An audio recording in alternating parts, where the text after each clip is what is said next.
Eu mencionei brevemente esse acontecimento no vídeo que foi ao ar no sábado passado e prometi contar melhor essa história para você em um vídeo exclusivamente sobre ela. Chegou o momento então de mostrar a você o que aconteceu no dia em que um dos fundadores e dirigentes do PT liderou um ataque ao Congresso Nacional. Vem comigo.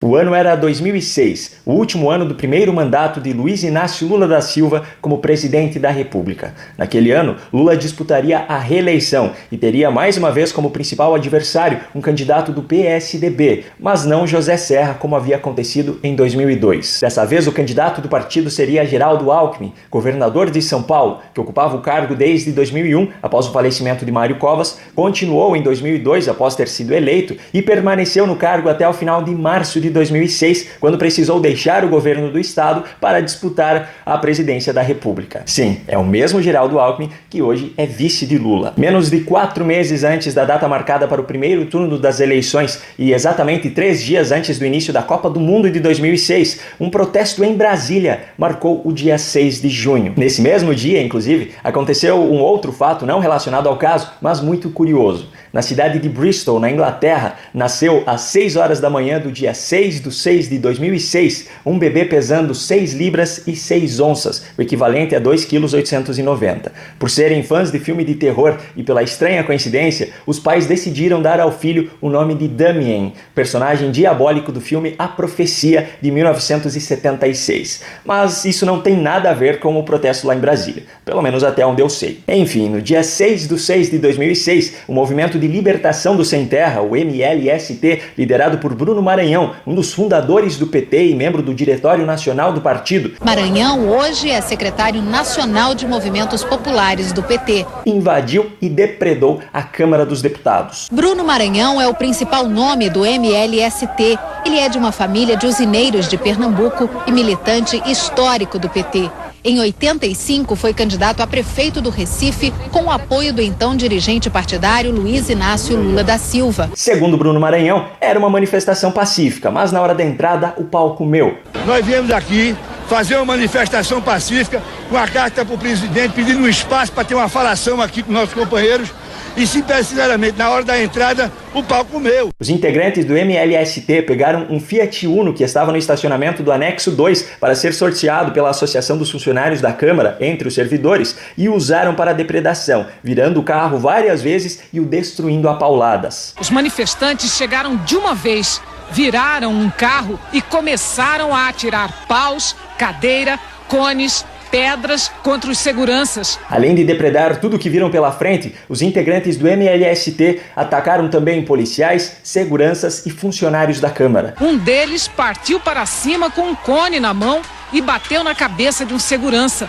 Um pedaço de meio fio foi lançado contra a porta de vidro e a multidão enfurecida invadiu o prédio da Câmara, obedecendo ao comando do movimento. Segundo matérias publicadas no dia, foram mais de 40 feridos, a maioria deles funcionários da Câmara. Os manifestantes arrancaram plantas, arremessaram até paralelepípedos. Ensanguentado, este segurança tentou se proteger atrás da roda do carro, que foi virado várias vezes e destruído a pauladas. O coordenador de apoio logístico do Departamento de Polícia Legislativa, Normando Fernandes, foi atingido por um bloco de concreto na cabeça, sofreu traumatismo craniano e edema cerebral. Foi socorrido, levado a um hospital e permaneceu internado na UTI por alguns dias em coma. A Globo, nesse dia, chegou a mostrar imagens da invasão enquanto ela ainda estava acontecendo.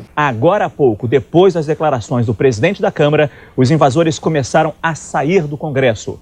Outras informações a qualquer momento dentro da nossa programação. E, é claro, houve cobertura dos fatos nos jornais em seguida. Hoje o Brasil assistiu a um atentado contra a democracia. Manifestantes do Movimento de Libertação dos Sem Terra invadiram a Câmara dos Deputados à tarde em Brasília e quebraram tudo o que encontraram pela frente. O objetivo do MLST nessa invasão era chegar até Aldo Rebelo, presidente da Câmara naquele momento, para fazer uma série de reivindicações, dentre elas a revogação de uma medida provisória do governo FHC que dificultava invasões de propriedades privadas. Ao que tudo indica, tratava-se da medida provisória número 202743, de 27 de setembro de 2000. Segundo matéria publicada pela Folha de São Paulo no dia seguinte à invasão, Lula, que sempre teve proximidade com o MST, e isso nunca foi segredo, tentando evitar que o acontecimento fosse usado pela sua oposição, lembrando que isso aconteceu menos de 4 meses antes do primeiro turno das eleições, determinou que o Palácio do Planalto e o Ministério da Justiça divulgassem notas reprovando o ato. Na nota assinada pelo porta-voz da presidência, André Singer, a invasão foi classificada como grave ato de vandalismo. Apesar do teor das notas divulgadas ao público, nos bastidores,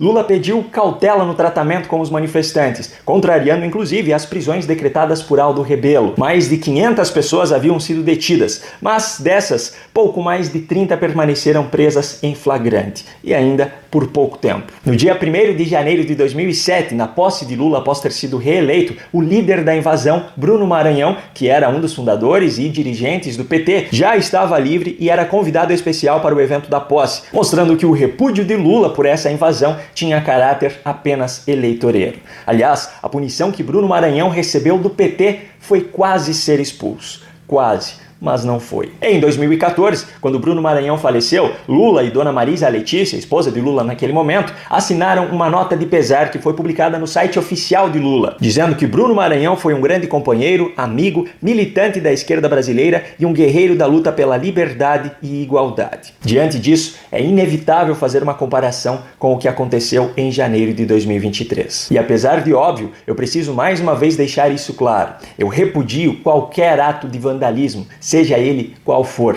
Os argumentos apresentados aqui não visam isentar os praticantes de tais atos de assumir a responsabilidade sobre eles. A questão aqui é a diferença de tratamento sobre atos muito parecidos, o que escancara uma grande injustiça. Uma vez esclarecido, continuemos o vídeo. Além da mentira de Lula ao dizer que os atos de 8 de janeiro foram algo sem precedentes na história do Brasil e de que nunca um movimento de esquerda havia invadido o Congresso, e nunca vocês leram alguma notícia de algum partido de esquerda, de algum movimento de esquerda, invadisse o Congresso Nacional, a Suprema Corte e o Palácio do Planalto.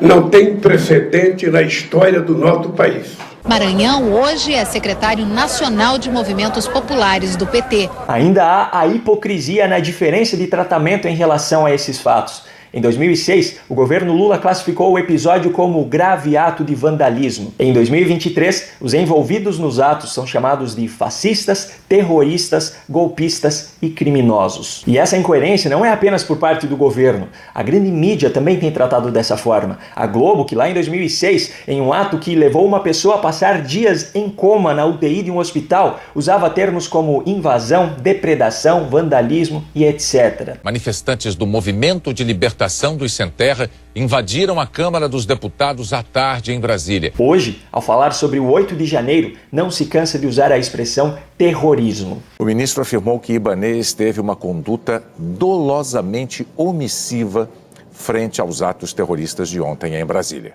Um policial gesticula pedindo que os terroristas recuem, mas é ignorado. A arte e a história do Brasil também foram vítimas da violência dos terroristas. Boa tarde. O jornalismo da Globo acompanha o dia seguinte aos atentados terroristas contra os prédios dos 3 poderes da República em Brasília. E se as injustiças fossem apenas até esse ponto, afetando apenas a reputação das pessoas envolvidas nos atos, tudo bem, mas não para por aí. O grande problema está na diferença das consequências legais que isso está gerando. Lá em 2006, dos mais de 500 manifestantes detidos, pouco mais de 30 foram presos em flagrante. E como eu mostrei anteriormente, menos de 6 meses depois, o líder da invasão, Bruno Maranhão, não apenas já estava livre, como ainda era convidado especial para a posse de Lula. Nos atos de janeiro de 2023, segundo o balanço divulgado em setembro pelo próprio ministro Alexandre de Moraes, foram 243 pessoas presas em flagrante no dia 8, 1.927 pessoas conduzidas à Academia Nacional de Polícia no dia 9, sendo que destas, 1.152 permaneceram presas e 775 foram liberadas.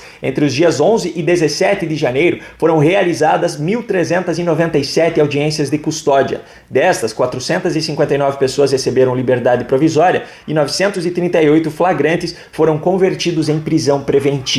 Há poucos dias, o STF condenou os primeiros réus dessa invasão a mais de 17 anos de prisão. E aí eu me pergunto, por que o STF está julgando os réus do 8 de janeiro de 2023, mas não julgou os que participaram do ataque em 2006? Por que os líderes dos atos de 2023 estão recebendo penas de mais de 17 anos de prisão e o líder da invasão de 2006, Bruno Maranhão, já estava livre pouco tempo depois, participando da posse de Lula? Por que Lula pediu tanto para que os líderes e os financiadores da invasão em 2023 fossem identificados e pagassem com a força da lei, mas não pediu em nenhum momento para que Bruno Maranhão, facilmente identificado nas imagens lá de 2006, pagasse também com a força da lei na época? A conclusão diante de tudo isso, meus amigos, é simples, óbvia e direta, mas eu não posso declará-la. Não se esqueça de passar esse vídeo adiante e de se inscrever no canal. Até o próximo vídeo.